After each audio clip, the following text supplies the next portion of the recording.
Hello, this is RV Vagabond Jerry, and this is the fourth installment of my videos of driving Lake Michigan.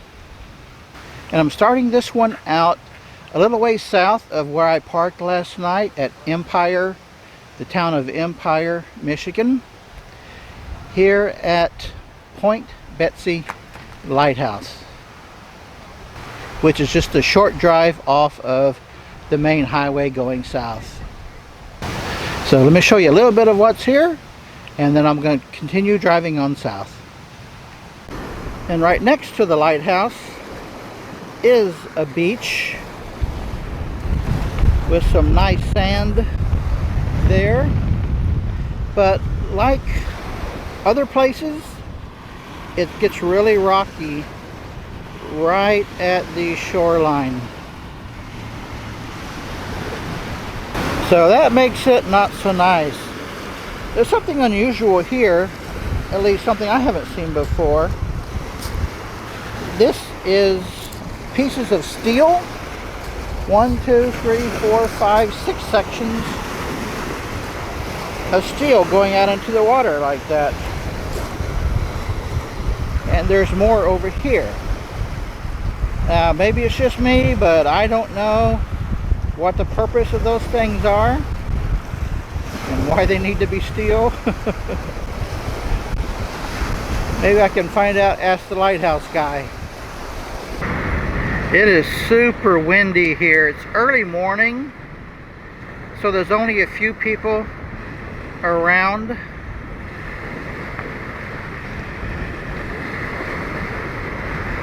And I don't know how popular this place is.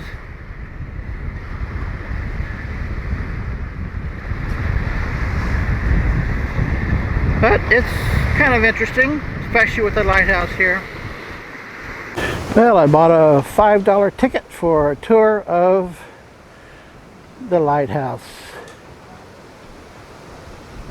And here's what it looks like right outside the lighthouse along the shore. Well, I gotta find out what these things are for. Pieces of concrete tabs sticking up there. And here's a long shot of the beach.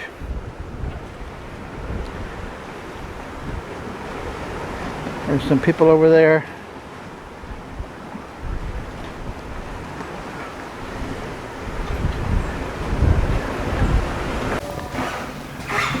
The bottom floor is a museum. And here is the lens. I've seen a lot of these in museums all over the country. Here's the dining room.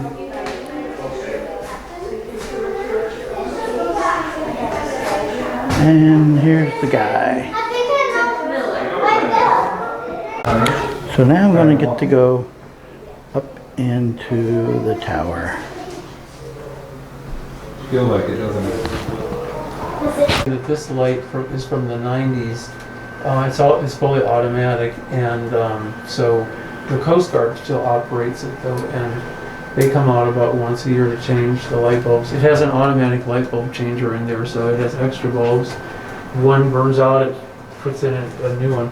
But the latest technology, which I understand from people who have been up here, is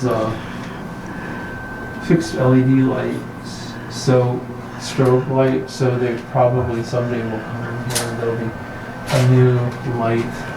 Because this guy told me that they were doing that proactively as opposed to waiting for the lights to bright, because they save a lot of money on maintenance.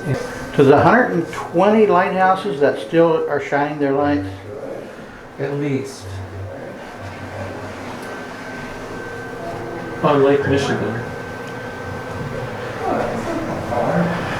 So I heard that they get a lot of ice right along the shoreline here. Right.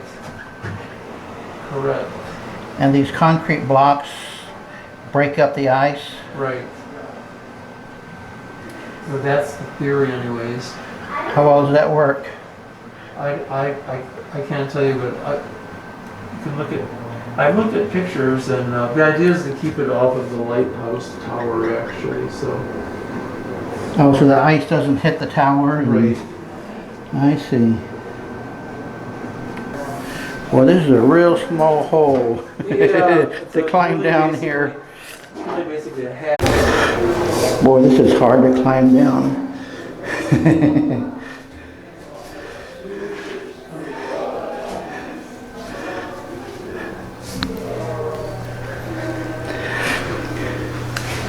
You really got to duck to get underneath this thing. That's right.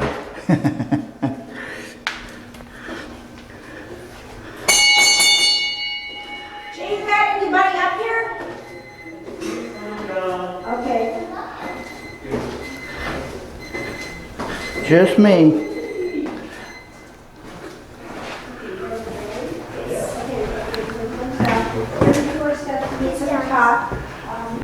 They also told me that these jetties keep the sand from floating out into the lake. Seems to me like all the rocks along here do a better job of that. So I don't quite understand how that could work. Well, I was surprised to find out that there are 186 lighthouses in Michigan, and 120 of them are still in normal operation. So that was educational, and now I'm off to see what else there is down south. My next stop is in the town of Alberta, not too far south from the lighthouse tour I did. This is an overlook of the beach, and they have a lighthouse out there as well.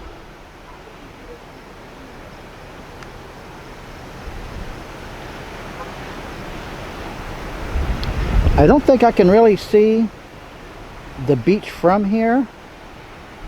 It must be down below from where I can see there. So I'm going to go further down and take a look at that.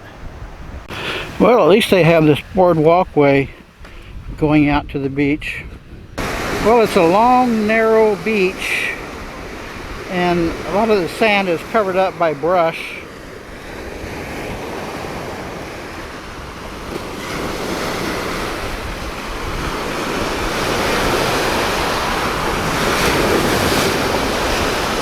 It's a very small town here, so I think it doesn't get much use. The waves are coming in pretty strong.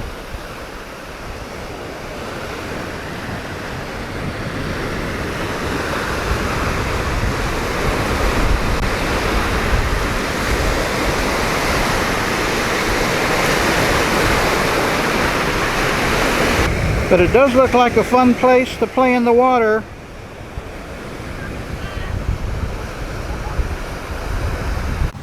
This is a roadside scenic turnout.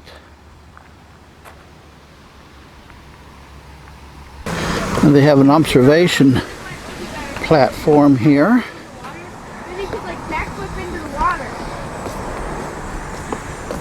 Nope, can't see anything. Maybe let's just go hard. About all you can see is the trees and the water of Lake Michigan. This sign says, "Stay on platform." Does that mean you're not allowed to jump over? I guess.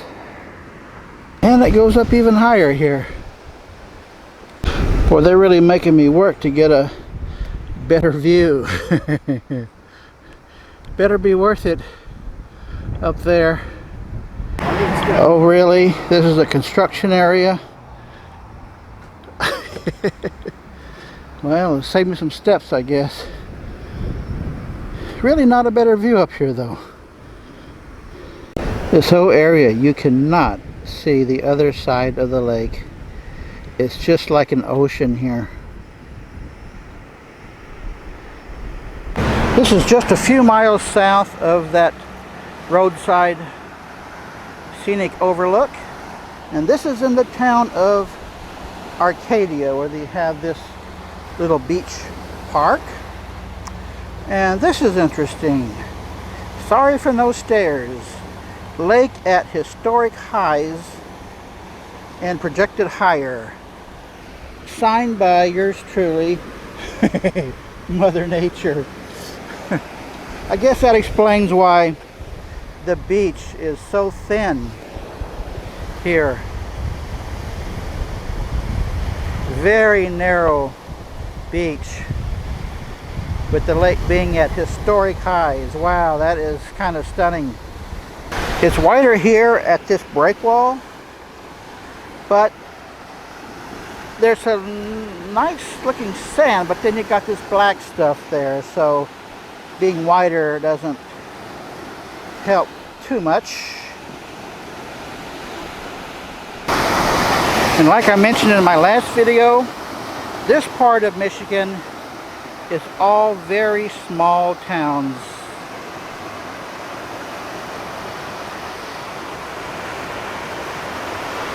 Looks like Camp Arcadia has a swimming pool. How about that? Well, I'm going in town for lunch. Well, I'm now at the town of Onekama. I think that's how you pronounce it, I'm not sure. O-N-E-K-A-M-A, pronounced about 3 ways, I figure. And the beach here is really, really narrow due to the high lake waters. And I'm going to go out to this pier to show you something over there. This waterway goes over to a lake right there. It's a large lake. It's called Portage Lake. But since it's connected to Lake Michigan here, I don't know if you can really call it its own separate lake. It seems like it's just an inlet of Lake Michigan. There's some people going out for some fun in Lake Michigan. I'm going to walk out to the end of the pier. Well, there is just a bunch of people here standing around. This looks like a lighthouse that went out of business. This is what it says on the side of it.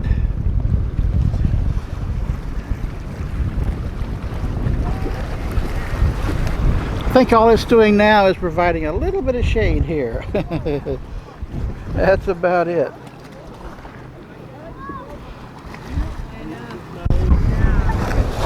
We're on Ron's side. Here's a shot looking back towards the lake.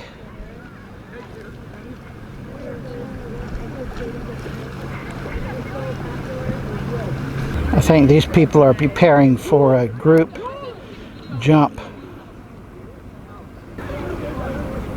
Yep.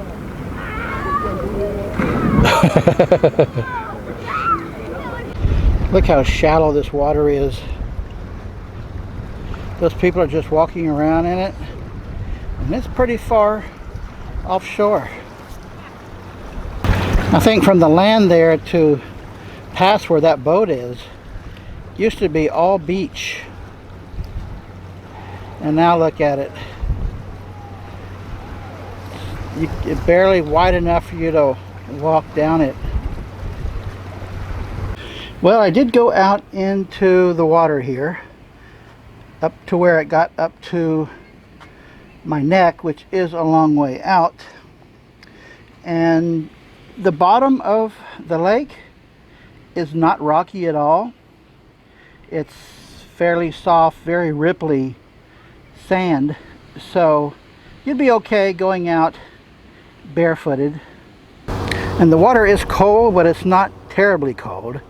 In fact, I would say it's not any colder than the Southern California beach water is. I got really hot walking out to the pier and back and up this hill, so that was very refreshing. Now I feel better and continue on my journey. Last night I stayed at the Little River Casino, which is just before getting into Manistee. And this is the first casino I've seen in Michigan that has a full-fledged RV park. And the nightly fees here start at $24. It's more for premium sites. However, they still do allow you to stay overnight in their parking lot for free. So when I got here, it was about 4:30, and I debated whether to do that or pay for a regular RV space with hookups. Now, if I had come here at noon and planning on staying the next day till noon, then I would definitely have done it. But when I got here, it was 85 degrees inside my coach, which is not bad. I can get along just fine with that during the day. And it did cool off very nicely last night. So since I was really not needing the hookups, I decided to just lot dock it. Well, I hope you enjoyed this video. Good day, folks.